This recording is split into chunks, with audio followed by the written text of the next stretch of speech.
Hey everybody, Captain Matt, Boat Buyer's Secret Weapon. We're here with a video on how to inspect a used center console the right way to make sure you avoid the hassles and the issues that you may not realize could cause a problem. So we're looking at this boat. It is a little center console. It's going to be real easy. Doesn't matter what size boat you're looking at, but here are some things to check as you're first inspecting the boat. You want to go through, and we'll start at the transom.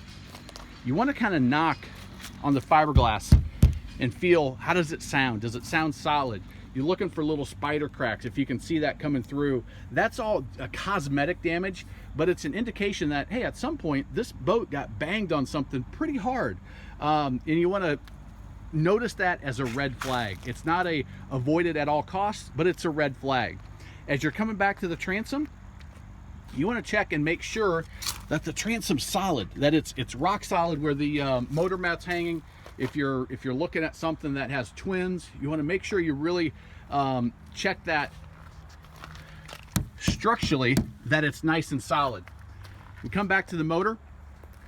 You want to do the compression check, check the oil, check the fluids, and make sure that all of that looks good. You also want to check your prop, and just with it in neutral, spin it and make sure that's spinning perfectly straight. If there's some wobble in that prop, you know you have a bent prop shaft, and that's going to be some serious expense right there. You can check the gear lube by, if you can see that right there, that little screw you can undo, and a little bit of that gear lube will come out.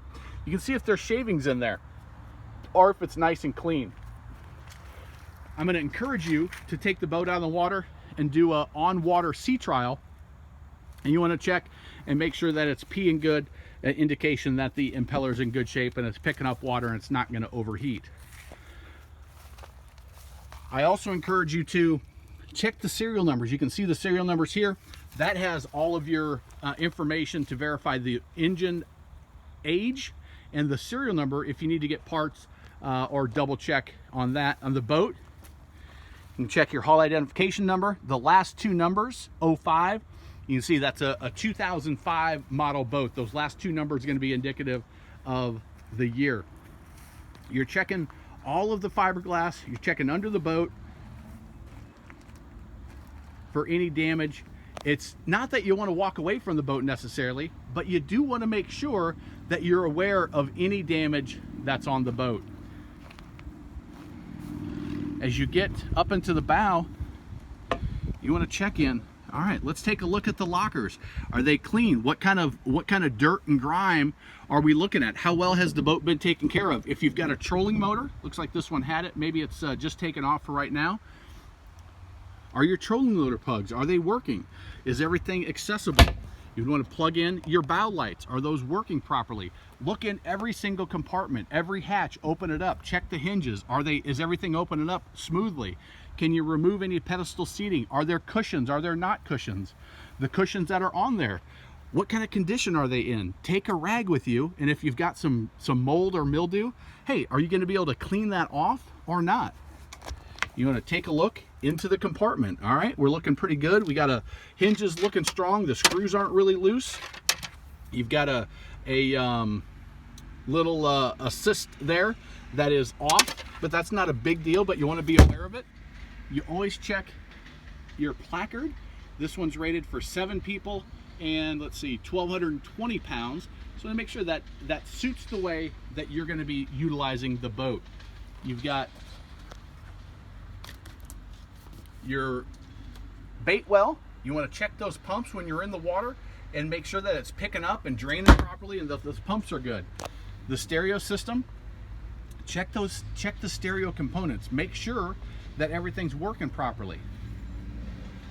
As you're up on the helm, you want to check all the gauges, especially when you're out on the water. If you get past the initial check, you want to make sure, okay, does the stereo work? Is the depth finder, fish finder there? Are all of the plugs working properly? Is everything operational? How does the steering feel? Open up your access ports. Hey, what does it look like down there by the fuel tank? How do we look with the battery? The fuel water separator right there. The battery switch, is that working? Is the battery in good condition, or does it look like it needs to be changed? How old is it?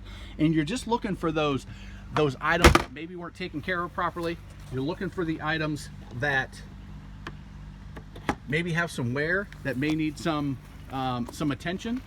And those are all things that you want to know about before you take that next step to start negotiating and getting to the sea trial step, which when you get out to the sea trial, next time I have the opportunity on the water, I'm going to walk you through a sea trial, and I'll link that in the description of this video down below. You can check that out. If you found this video first, you can check out how to buy a used boat, where I walk through everything. If you're a first-time boater, there's a link to that down below as well. And then if you've got a trailer, I've done a video on how to inspect a trailer. I'm going to do another one specifically on a trailer, where the trailer's just sitting there, and walk you through it. But you want to check the bunks and the hubs and the lights and the tongue and the winch stand and all of that, the axle, make sure that everything is in good shape. So I just wanted to show this to you as we've got a boat to look at. You also want to open up the compartment under the helm and check all that wiring for corrosion. Make sure that there's not a big tangle of wires back there that you're going to have to deal with, and that you're actually gonna avoid any electrical issues as you run the boat over the next several years. So hopefully that was helpful. Remember, you can always get a copy of our Boat Buyer Secret Weapon Toolkit, which is available at boatbuyersecretweapon.com. You can check that out. Check out all of our videos. We would love it if you liked it, if you enjoyed this video, got some value out of it, and shared it, made a comment, asked your questions, make a comment about the video shaky, whatever you want. Just let us know how we did, what we could do better, what you enjoyed about it, and what questions you have to help us make some future videos for you that are very valuable. Again, I am Captain Matt, and I will catch you on the next video. Take care, everybody.